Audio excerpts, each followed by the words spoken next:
que hoje eu converso via Skype com um empreendedor reconhecido como um expert em liderança e planejamento, autor de 17 livros na área, recebeu o prêmio literário Areté da Associação de Editores Cristãos por 4 vezes como melhor autor em liderança.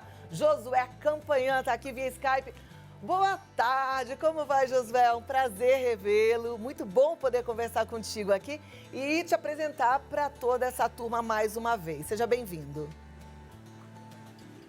Olá, Cláudia, muito bom estar novamente com você, agora via Skype, né? As outras vezes foi aí no estúdio, mas muito bom estar com você, com seu público e espero poder contribuir com o pessoal hoje. Eu fico feliz por estar via Skype, porque assim eu sei que você está em Indaiatuba, não é isso?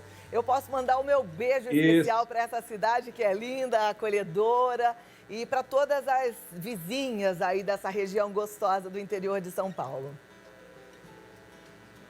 É verdade, Indaiatuba é uma das melhores cidades do Brasil para se morar e a gente mudou para cá há algum tempo e tem sido muito bom estar aqui e daqui poder ajudar também diversas partes do Brasil e do mundo, seja por Skype, quando dava para viajar pelo aeroporto que está aqui do ladinho. Então, espero poder contribuir hoje com o seu público aí. Mas com certeza. Uma coisa que eu quero abordar é que a gente vai falar um pouco de sonhos, de crises, de esperança.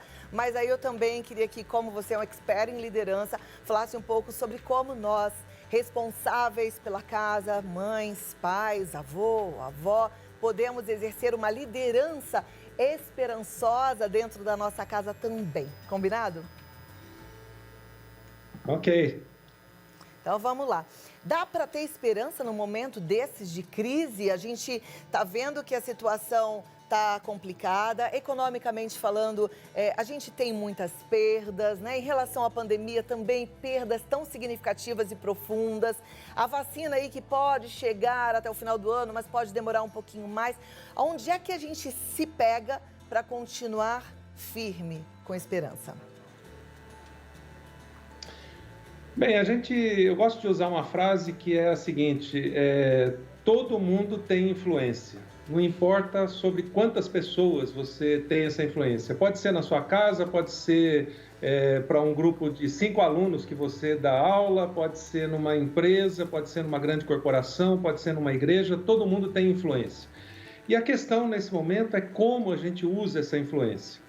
Como a gente leva esperança para outras pessoas. E, obviamente, você não pode dar o que você não tem. Eu comentei, quando começou essa pandemia, com a minha esposa, com a Raquel aqui em casa, que a gente já viveu inúmeras crises ao longo da vida. Nós estamos chegando já perto dos 60 anos, então a gente já viveu inúmeras crises. Mas a gente nunca tinha vivido uma pandemia. Então, nesse momento, eu procurei criar, vamos dizer, 2 blocos de coisas. Primeiro, assim, tudo que eu já aprendi com as outras crises ou com outros personagens que são princípios que eu posso aplicar agora. E algumas coisas eu nunca vivi, então eu tenho que experimentar esse novo, mas eu tenho que ter alguns fundamentos para experimentar esse novo.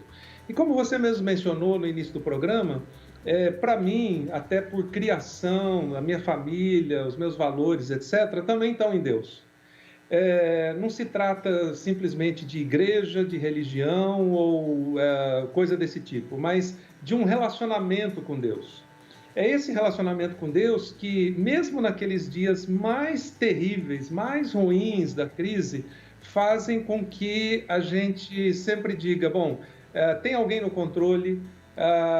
Eu sei que eu posso dar o próximo passo, né? Existe até um verso na Bíblia, eu gosto muito de determinados trechos da Bíblia. Existe um verso que diz que a misericórdia de Deus se renova sobre nós toda manhã. E eu me lembro que teve um período da nossa vida que a gente morou em Vitória, no Espírito Santo, e a gente morava bem pertinho da praia. E um dia, caminhando junto com um amigo na praia, ele falou assim, nossa, como eu gosto de todo dia olhar a decoração do céu desse novo dia. Porque isso revela como Deus faz uma decoração nova no céu a cada dia. E eu nunca tinha pensado sobre essa perspectiva, sobre a misericórdia de Deus. E eu acho que nesse tempo de crise que a gente está vivendo é mais ou menos isso. Quando a gente se relaciona com Deus, quando a gente olha para Deus, a gente vê essa decoração nova do céu a cada dia. Aqui em Indaiatuba a gente tem o privilégio de morar perto de quase de uma mini floresta aqui, uma matinha, E esses dias eu estava olhando para aquilo e falei para a Raquel, para minha esposa, é, infelizmente tem um monte de gente morrendo no mundo, as famílias estão sofrendo, tem gente enlutada, etc. Mas quando eu olho para aquela natureza, os passarinhos cantando, nesse dia até apareceu um tucano, etc., eu falo assim, não tem crise ali. E isso é prova de que Deus não perdeu o controle das coisas. Por isso, eu tenho esperança de que é como uma nuvem que está passando. Vai chover, vai cair a água, vai regar a terra e em seguida vem o sol que está ali atrás. É uma nova decoração a cada dia. Então a crise, eu diria assim, é uma decoração momentânea de uma nuvem meia escura, mas que vai passar e a gente pode influenciar todas as pessoas que estão ao nosso lado. Isso é maravilhoso. Eu fico muito contente, né, de te ouvir falando e propagando a sua fé, a sua relação íntima com Deus. Mas tem gente que está lá do outro lado e fala assim, como é que faz para ter um relacionamento verdadeiro com Deus? Como é que eu consigo sentir isso na minha casa? Eu queria que você me ajudasse com essa resposta. Uhum. Bom, eu diria assim que muitos de nós, independentemente do tipo de igreja que a nossa família frequentou ou levou a gente na infância, meus pais me levaram numa igreja na infância, e não importa se os seus pais te levaram numa igreja evangélica, católica ou qualquer outro tipo, a gente é introduzido, eu diria, na fé inicialmente, provavelmente pela nossa família, por um amigo, alguém que se interessou por nós e introduziu. Então eu me lembro que desde a infância eu tinha um relacionamento talvez formal com Deus. Era aquela coisa de ir na igreja, de participar das coisas, ou de uma classe de estudo bíblico, ou no caso de uma igreja católica, uma catequese, ou coisa desse tipo. E parece que é um tempo em que você está sendo conduzido. Aí chega um momento que você precisa tomar uma decisão.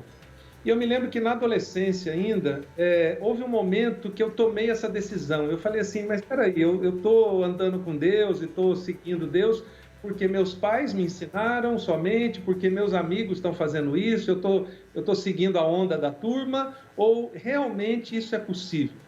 E parece que, apesar de parecer uma coisa tão complexa, é tão simples, porque eu me lembro que um dia eu simplesmente fiz aquela oração que a gente fala assim, Deus, eu nem sei o que falar, mas eu vou te falar umas coisas, se você existe, né, me dá um toque aqui.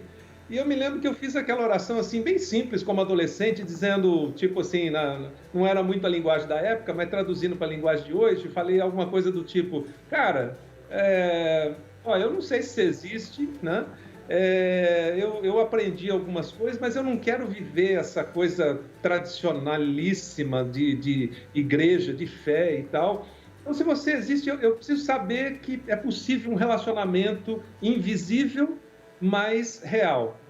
E eu me lembro que aquele momento foi especial, né? Foi aquela oração assim, sincera, que eu não sabia se tinha alguém efetivamente ouvindo ou não, mas é interessante que depois um amigo meu me disse o seguinte: quando você faz esse tipo de oração sincera e conversa com Deus, seja numa crise, seja num momento bom, etc., você vai saber quando Ele responde. E foi exatamente o que eu senti naquele dia, aquele toque que eu nunca tinha sentido na vida, né? É mais ou menos como o adolescente que pela primeira vez se apaixona, olha para uma menina e você nunca sentiu aquilo, o coração dispara, tudo é invisível, mas você está sentindo, é real, né? Foi algo mais ou menos assim. E a partir dali eu comecei então a entender que esse relacionamento com Deus não dependia de família, da fé que eu recebi dos pais, ou de uma igreja que eu frequento, ou de qualquer outra coisa. Dependia basicamente da sinceridade do meu coração e de dizer para Deus, Deus, eu estou aqui e eu quero me relacionar com você, né? E a partir disso, parece que Deus dá aquele toque no coração e a gente começa a entender esse relacionamento de amor, que é diferente de um amor de pai com filho ou de coisa desse tipo. Mas eu creio que Deus também usa todas essas circunstâncias, né? Tem um amigo que diz assim, que a família ou a esposa é como que uma lixa, a esposa ou o marido, é como uma lixa para lixar a gente, fazer a gente crescer. E os filhos são como uma navalha, né? Porque parece que corta algumas horas e tal. tem uma porção de situações que eu aprendi a me relacionar com Deus olhando para os meus filhos. Coisas que eles faziam que eu parava e dizia assim, mas eu estou fazendo isso com Deus. Deus está mandando tudo para mim, eu estou sendo o adolescente rebelde, eu estou fazendo uma opção de coisas que não agradam alguém com quem eu quero ter um relacionamento de amor. Então, parece que Deus, apesar de ser invisível, né, transforma isso numa forma tão prática, tão real, com as coisas que a gente tem no dia a dia, inclusive as crises. Os momentos que eu mais cresci no relacionamento com Deus foram os momentos de crise, como eu estou crescendo agora. Hoje mesmo acordei de manhã, estava pensando numa coisa e de repente deu aquele estalo, assim, falei, nossa, eu nunca tinha parado para pensar nisso e eu preciso mudar isso na minha vida. Isso aqui é mais um aprendizado dessa crise, né? Por isso, um tempo atrás, eu até escrevi um livro sobre isso, chamado Duras Crises, Grandes Sonhos, que mostra como as crises ajudam a gente nesse relacionamento com Deus, como as crises executam os sonhos de Deus na nossa vida, e como a crise torna a gente resiliente para aquele propósito de Deus. Porque quando eu começo a me relacionar com Deus, eu entendo que eu não fui criado simplesmente para passar, né, a filosofia, a gente brinca, filosofia Zeca Pagodinho, né, deixa a vida me levar. Não, tem um propósito. E eu só entendo esse propósito de vida quando eu me relaciono com o Criador da vida.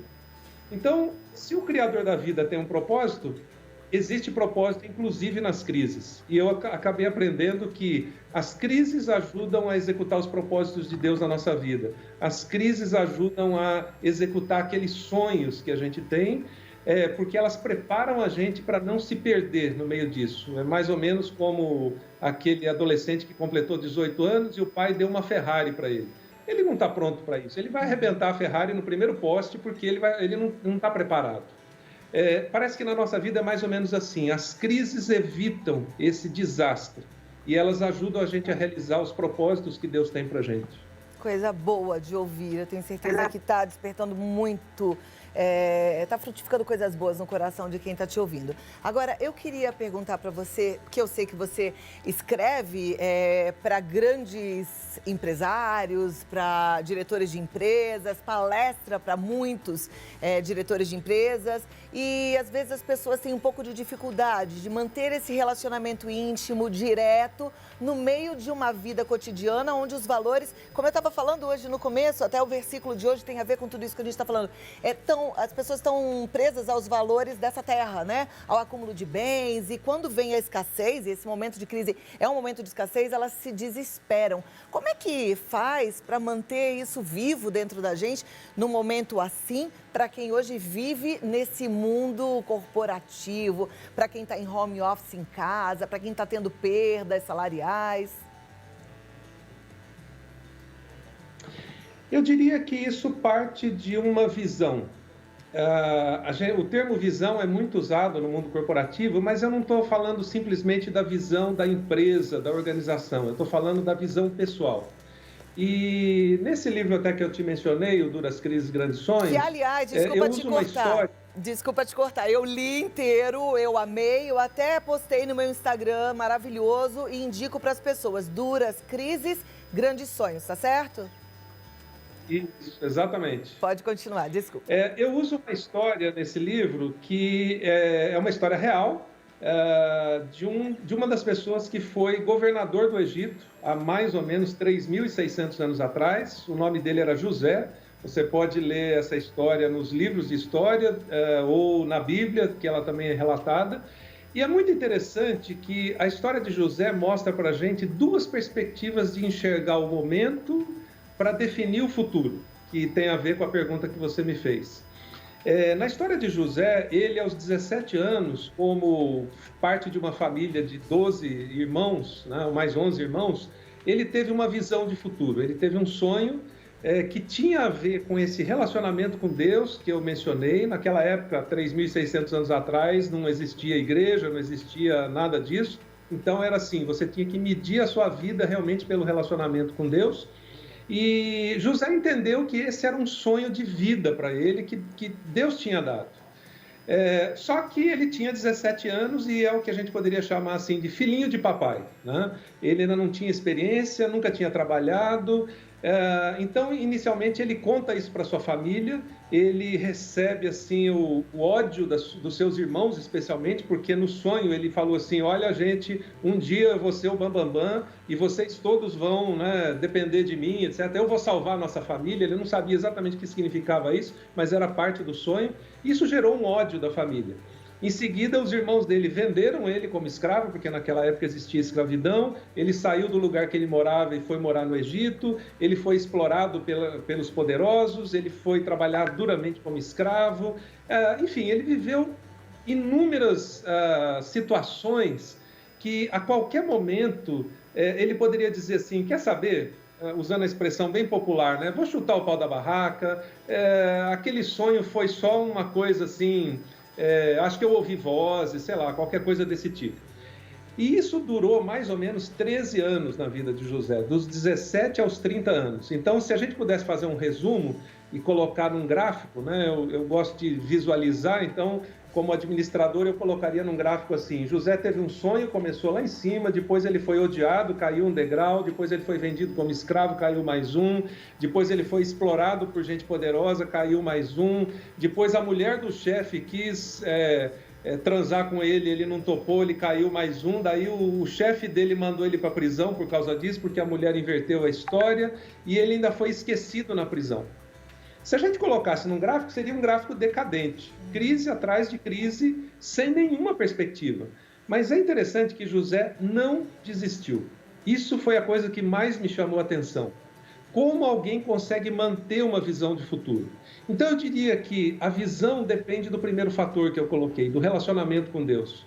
Porque quando Deus coloca no seu coração uma visão de futuro, não importa o que está acontecendo agora, aquela visão vai acontecer. Não é você que é o dono da visão, tem alguém muito maior por trás de você que é o dono da visão.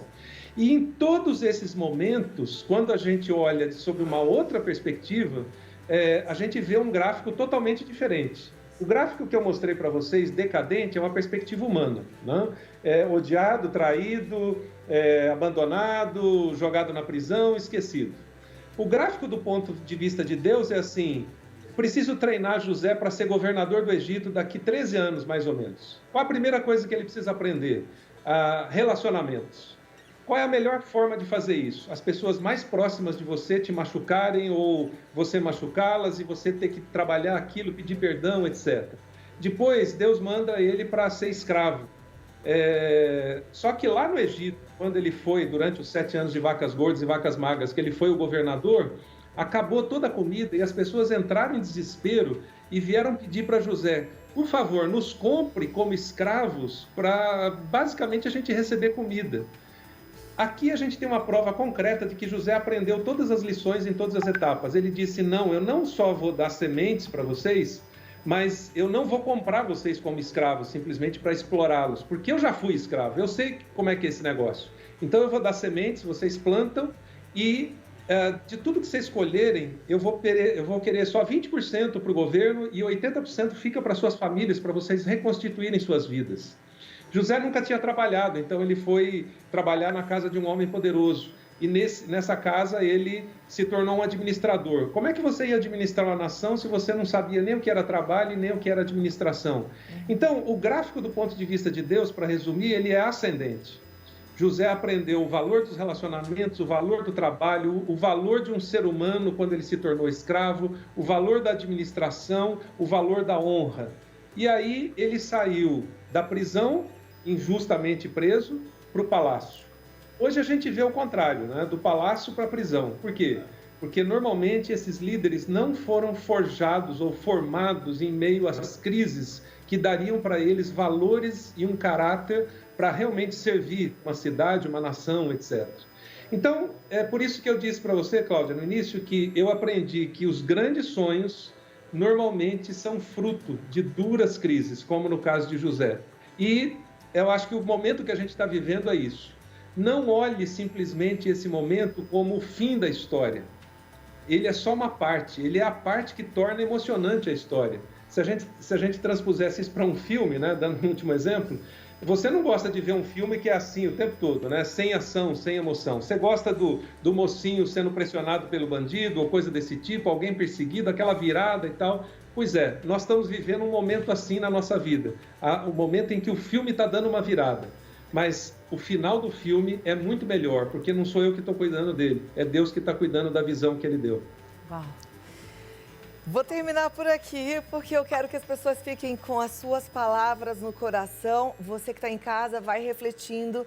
Olha que coisa maravilhosa a gente poder olhar sob essa perspectiva. Ao invés de você se achar no fundo do poço, começar a entender que você está em crescimento, aprendendo, porque Deus tem planos bons pra gente, isso é maravilhoso. Vou passar os seus contatos aqui, Josué, tenho certeza que a turma também vai querer ler o livro. Gente, é maravilhoso, eu li esses dias mesmo, vale a pena, tá? Então você entra no site www.josuecampanhan.com ou www.envisionar.com e o Facebook é José Campanhã. Muito obrigada e até a próxima, foi uma alegria muito grande conversar contigo e revê-lo, viu? Obrigada, dá um abraço em todos aí. Um abraço especial para a Ju, que tem sido muito carinhosa comigo. Tá, joia. Obrigado. Um abração, Cláudia. Tchau, obrigada. Gente, que coisa boa. Não deu uma injeção de ânimo? Vamos pensar assim? Vamos, porque a Bíblia fala assim, eu bem sei os planos que tenho para você. Deus só tem planos bons. Todas as coisas cooperam para o bem daqueles que amam a Deus. Vai dar tudo certo? Já deu tudo certo.